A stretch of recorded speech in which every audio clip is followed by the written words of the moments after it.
In the social sciences there is a standing debate over the primacy of structure or agency in shaping human behavior. Structure is the recurrent patterned arrangements which influence or limit the choices and opportunities available. Agency is the capacity of individuals to act independently and to make their own free choices. The structure versus agency debate may be understood as an issue of socialization against autonomy in determining whether an individual acts as a free agent or in a manner dictated by social structure. Structure, socialization and autonomy. The debate over the primacy of structure or of agency relates to an issue at the heart of both classical and contemporary sociological theory. The question of social ontology. What is the social world made of? Quote, what is a cause of the social world, and what is an effect? Quote, do social structures determine an individual's behavior? Does human agency? Structural functionalists such as Emile Durkheim see structure and hierarchy as essential in establishing the very existence of society. Theorists such as Karl Marx,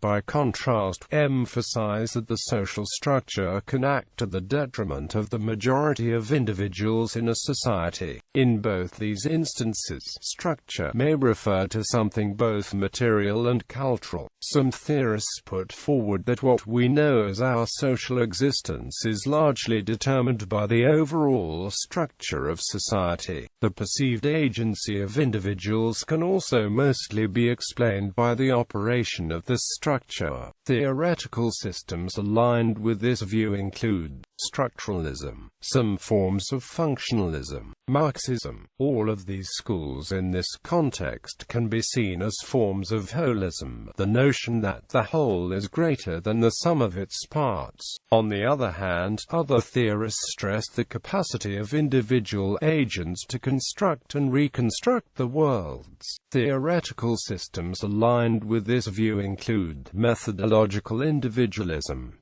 social phenomenology, interactionism, ethnomethodology. Lastly, a third option, taken by many modern social theorists, attempts to find a point of balance between the two previous positions. They see structure and agency as complementary forces. Structure influences human behavior, and humans are capable of changing the social structures they inhabit. Structuration is one prominent example of this view. The first approach dominated in classical sociology. Theorists saw unique aspects of the social world that could not be explained simply by the sum of the individuals present. Emile Durkheim strongly believed that the collective had emergent properties of its own and saw the need for a science which would deal with this emergence. The second approach, however, also has a well-established position in social science. Many theorists still follow this course. The central debate, therefore, pits theorists committed to the notions of methodological holism against those committed to methodological individualism. The first notion, methodological holism, is the idea that actors are socialized and embedded into social structures and institutions that constrain, or enable, and generally shape the individual's dispositions towards and capacities for action, and that this social structure should be taken as primary and most significant. The second notion, methodological individualism, is the idea that actors are the central theoretical and ontological elements in social systems, and social structure is an epiphenomenon, a result and consequence of the actions and activities of interacting individuals.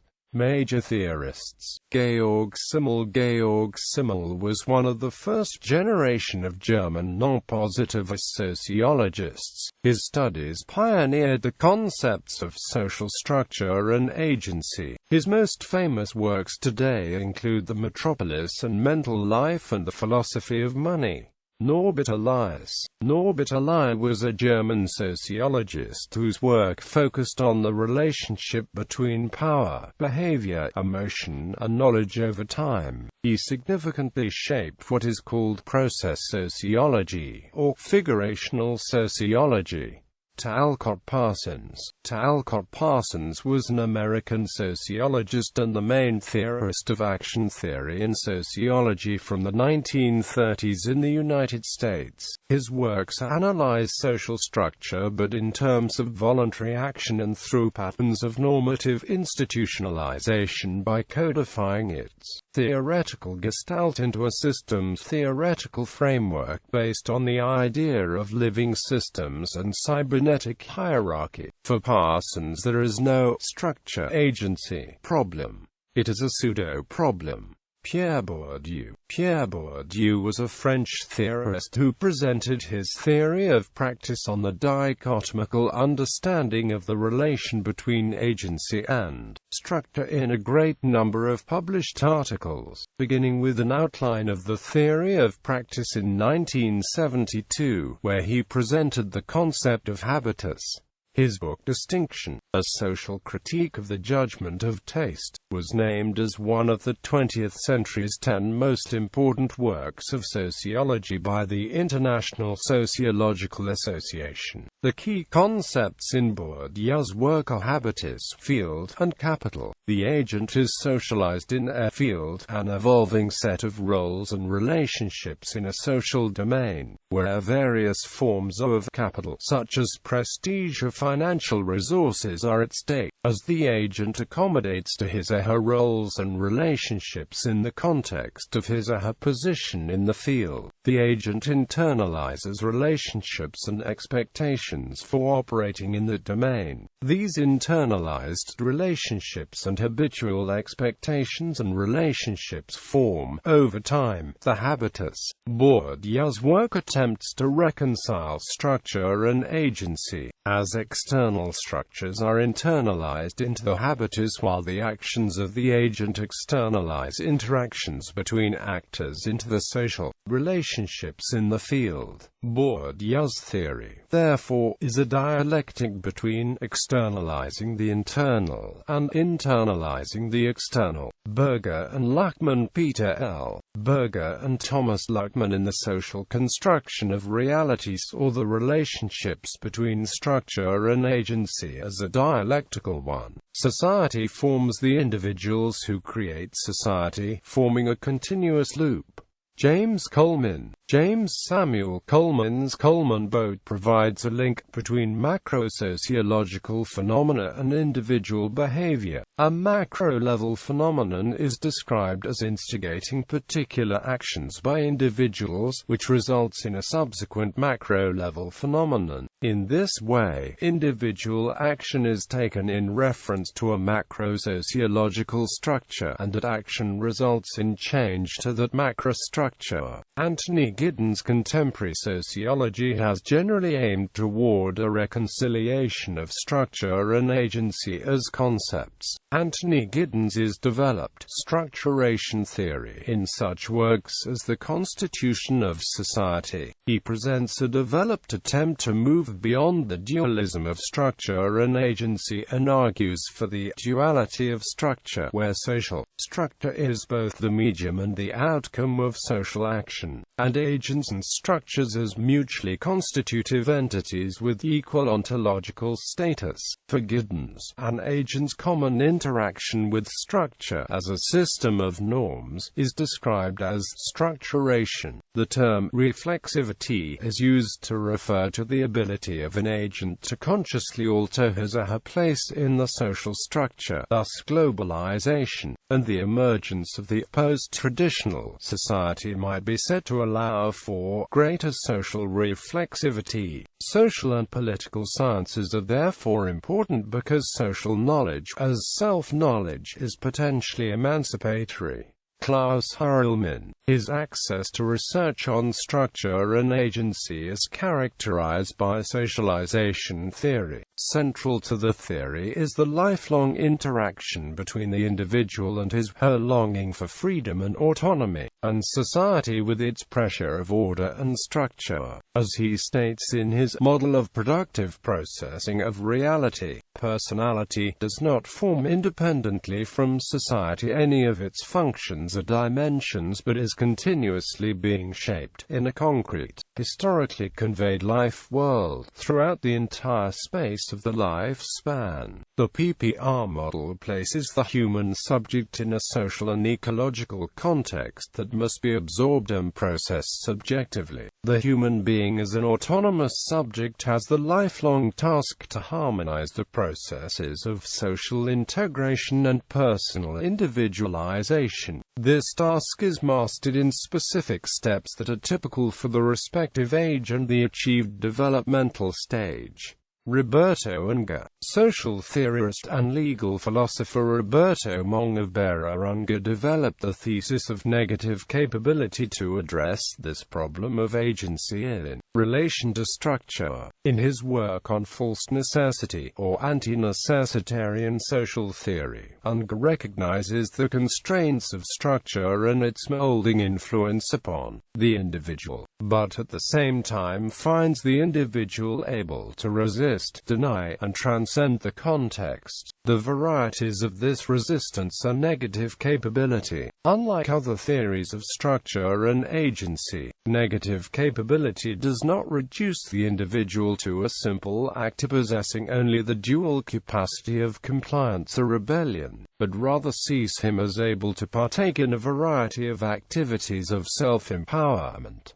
Recent developments. A recent development in the debate is the critical realist structure-agency perspective embodied in Roy Bhaska's transformational model of social action, which he later expanded into his concept of four-planar social being. A major difference between Giddens' structuration theory and the TMSA is that the TMSA includes a temporal element. The TMSA has been further advocated and applied in other social science fields by additional authors, for example in economics by Tony Lawson and in sociology by Margaret Archer. In 2005, the Journal of Management Studies debated the merits of critical realism. Kenneth Wilkinson in the Community in Rural America took an interactional field theoretical perspective focusing on the role of community agency in contributing to the emergence of community. With critical psychology as a framework, the Danish psychologist Ole Dreyer proposes in his book Psychotherapy in Everyday Life that we may best conceptualize persons as participants in social practices who can either reproduce or change these social practices. This indicates that neither participants nor social practices can be understood when looked at in isolation, since practice and structure is co-created by participants and since the participants can only be called so if they participate in a social practice. The structure-agency debate continues to evolve, with contributions such as Nikos Mouzoulis's sociological theory, What Went Wrong, and Margaret Archer's realist social theory, the morphogenetic approach, continuing to push the ongoing development of structure-agency theory. Work in information systems by Much has emphasized Archer's realist social theory. In Entrepreneurship, a discussion between Saracen et al. And Mole used Archer's theory to critique structuration by arguing that starting a new business organization needs to be understood in the context of social structure and agency. However, this depends upon one's view of structure, which differs between Giddens and Archer. Hence, if strata in social reality have different ontologies, then they must be viewed as a dualism. Moreover, agents have causal power, and ultimate concerns which they try to fallibly put into practice. Mole propose entrepreneurship as the study of the interplay between the structures of a society and the agents within it. A European problem. While the structure-agency debate has been a central issue in social theory, and recent theoretical reconciliation attempts have been made, Structure agency theory has tended to develop more in European countries by European theorists, while social theorists from the United States have tended to focus instead on the issue of integration between macro-sociological and micro-sociological perspectives. Georg examines these issues in greater detail in his book Modern Sociological Theory.